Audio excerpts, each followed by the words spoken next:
Andre, how's it going? Hey man, I'm feeling a little dejected. I'm feeling a little bad.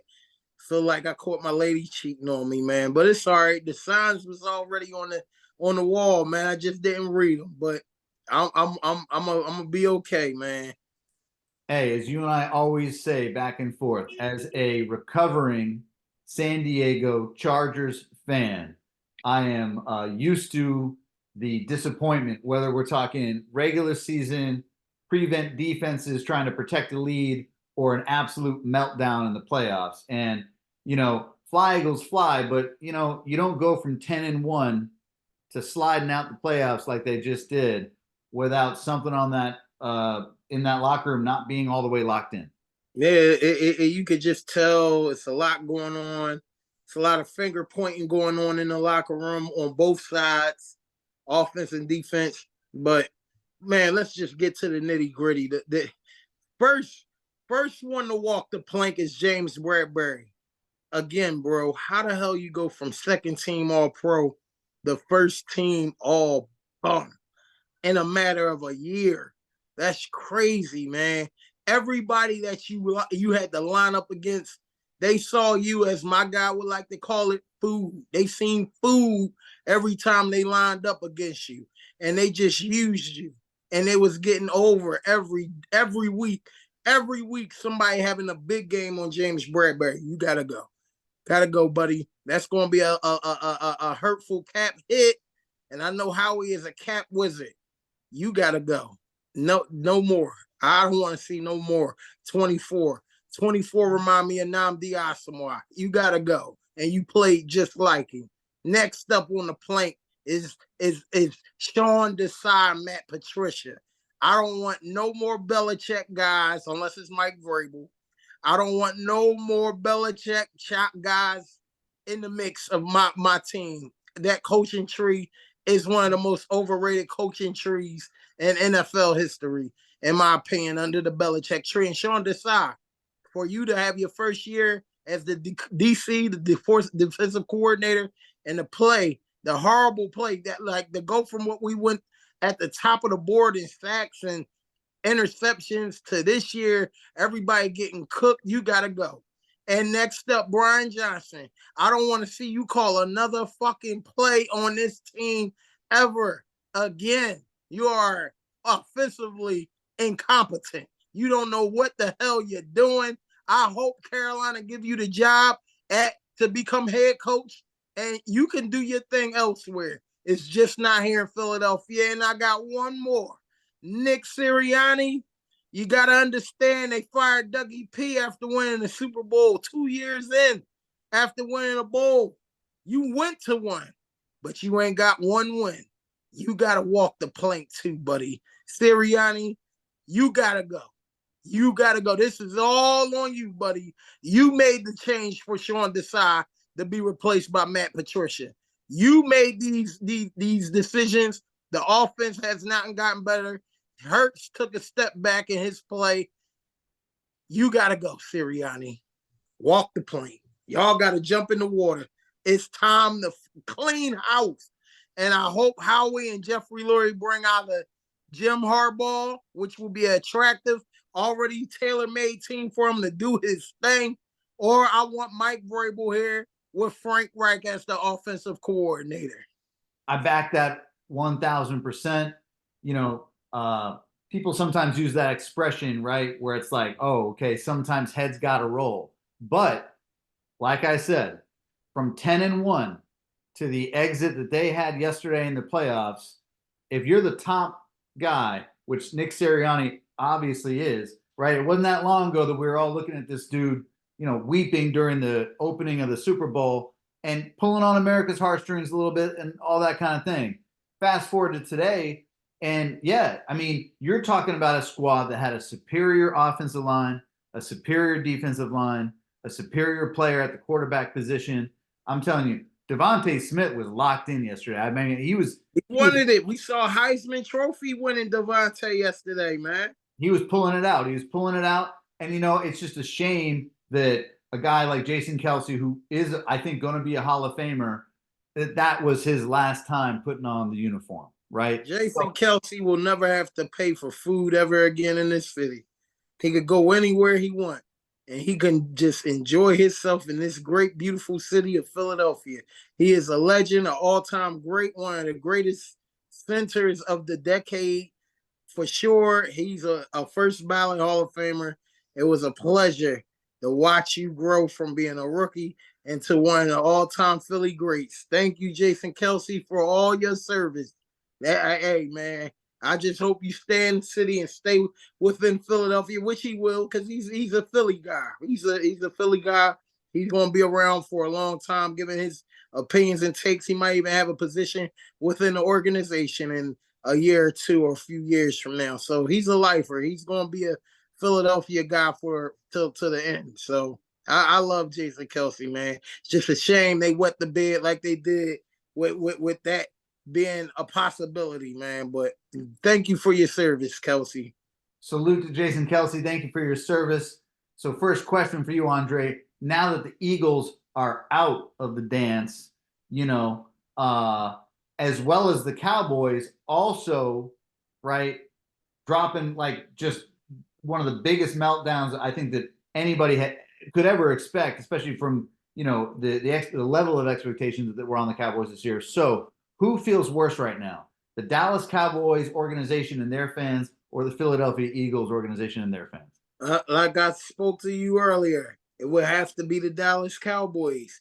Y'all are undefeated the whole season at home, and you let guys on a team with an average age of 24. These guys don't know what it takes to be a winner in a playoff environment, let alone on the road in a hostile environment like Dallas. On the first drive, Jordan Love told you not today, motherfucker. You're not gonna get y'all just couldn't do nothing with it. And Jordan Love looked like Aaron Rodgers and Brett Favre, like he is gonna be the next Green Bay quarterback. You know what I mean? And look at what a difference. The tutelage of Aaron Rodgers and all that. That guy read the field. He was under pressure, hitting guys off. I think they say he was like 6 or 7 or 7 or 8 in hurry situations where it was almost sacked him, and he getting that rock out, hitting Romeo Doubs off. Doubs was cooking the shit out of the Dallas Cowboys defensive back that everybody quote unquote call one of the best D-backs in the game. But like I always said about Dallas, their weakness is up the gut. Anything up the gut. All three levels up the gut. D-line, linebacker, safety, soft. And Aaron Jones had a field day with those guys, man. So it has to be the Dallas Cowboys. They're in their house. They're undefeated at home. They're playing a team that has no playoff experience, and they got their ass kicked. Dak Prescott, too, throwing them picks, throwing one to Jair Alexander, and then the next one throwing a pick six. I don't know what the hell you looking at, double coverage Dak. But thank you. You on the couch right with us. So it's going to be a long offseason for the Cowboys. It'll be a long offseason for the Cowboys. Special shout out to one of our program's more keen watchers, Mr. Thomas Moore, straight out of Texas. It was a painful day for him yesterday. Okay, moving on to the next question. Now that the birds are out, who are you rooting for? Who do you want to see advance? I want to see Josh Allen or Lamar Jackson get it. Either one of those guys, I would be satisfied with, because they both great players. But what they're missing is the ring. They're missing that ring on that ring finger, and it'd be a definite kiss my ass moment for Lamar Jackson. All the hell he took. I remember the Miami Dolphins. They kind of shitted on Lamar Jackson. I bet y'all want Lamar Jackson now after the way Tua wet the bed. This guy can't win a cold weather game to save his life. On 5 now. But Lamar Jackson will be the 2-time MVP. He has a great team around him. He don't even have elite weaponry on offense, and they're getting the job done. That just shows you how much of a great player he is, that he getting the most out of those guys. Isaiah Likely's, Odell Beckham, who's a shell of himself. Zay Flowers, a rookie. Listen, I want to see those guys win. And I also like Josh Allen. He's a great quarterback.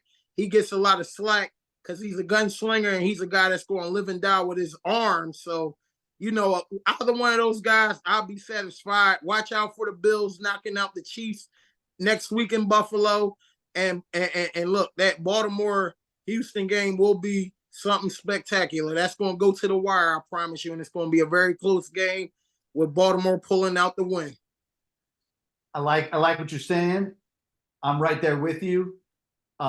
There's no doubt you just cannot knock the Buffalo Bills basically playing for the playoff lives for like the last 7 weeks. I mean, they got it done, man. After that loss to the Eagles, they went on a hell of a streak after that. And at the same time, I mean, I think it just has to be said that this has been a special season for the Baltimore Ravens, a special season for Lamar, like you said, to stamp his greatness on, what exactly he is still, I think, developing into as a player, right? I don't even know if we've even reached even close to the ceiling with what Lamar is capable of doing as a leader, playmaker, somebody who, just basically can galvanize an entire organization. He's just entering his prime, and he got a lot of prime years left in the tank. Lamar Jackson is an amazing football player, and it's time people start speaking in his name like everybody do with Pat Mahomes, my guy from Cincinnati, Joe Burrow, all those guys, Josh Allen. Y'all got to start talking about Lamar in the same class. He in the same doghouse with those guys. He's top tier. He a top tier dog. So you got to start putting that respect on his name. He will be 2-time MVP, and he will potentially be a Super Bowl champion this year. We will see. But they got the team to get it done. 1,000%. Okay, so I think that you already basically alluded to the answer for this last question here. Moving into the prediction phase of the show. I would love to see the Baltimore Ravens advance to the Super Bowl, but who do you like to see go from, where we are in the playoffs right now through to the divisional round into the championship games on both sides? So like I said, I got Baltimore taking out young CJ Stroud. He gonna put up some point. He gonna look good. He gonna have his moments. He might even throw a pick here and there with that defense, but he gonna get it together and he gonna show toughness for a rookie quarterback. But it won't be enough. I like Lamar Jackson to get the W. I like Pat Mahomes to go up in cold Buffalo. They know what it takes to win in cold weather. They just played in a below 7-degree game. That was crazy, but the Chiefs don't have enough. And I think Buffalo will finally get over the hump and defeat the Kansas City Chiefs to move on to the AFC Championship and meet the Baltimore Ravens. On to the NFC. San Fran, I hope y'all get a hell of a game out of Green Bay. One of them old San Fran-Green Bay rivalry playoff games like back in the day. Young versus Favre, Rodgers versus Kaepernick, and Alex Smith. I hope it's going to be that level of football game. Green Bay going to put up a nice fight, but San Fran is just going to be too much. They're going to beat up on the young guys. They will move on to the NFC Championship. And Tampa Bay, Baker Mayfield, got to give him some love. More commercials than wins, but he's doing this thing right now. I'm a big Baker hater, but I got to give him his flowers. He did look good yesterday. He's going up against a Detroit team that looked prime and ready to be a sleeper to make the Super Bowl. I see them getting past Tampa Bay at home. They will have another home game at Tampa Bay. It will be Tampa Bay versus San Francisco in the NFC Championship. Detroit and San Fran, excuse me. I like it. And I'm with you. No matter what people say about Baker, with whatever franchise and iteration you're talking about, I have gone on record on this program saying that this was going to be his sunset cruise down there in Tampa. And he's proven a lot of people, myself included, wrong on that one. Andre, as always, thank you for tapping in. Thank you for the education. And we'll do it again next week. All right, man. We'll do it again next week, bro. I'll talk to you next week. All right, man.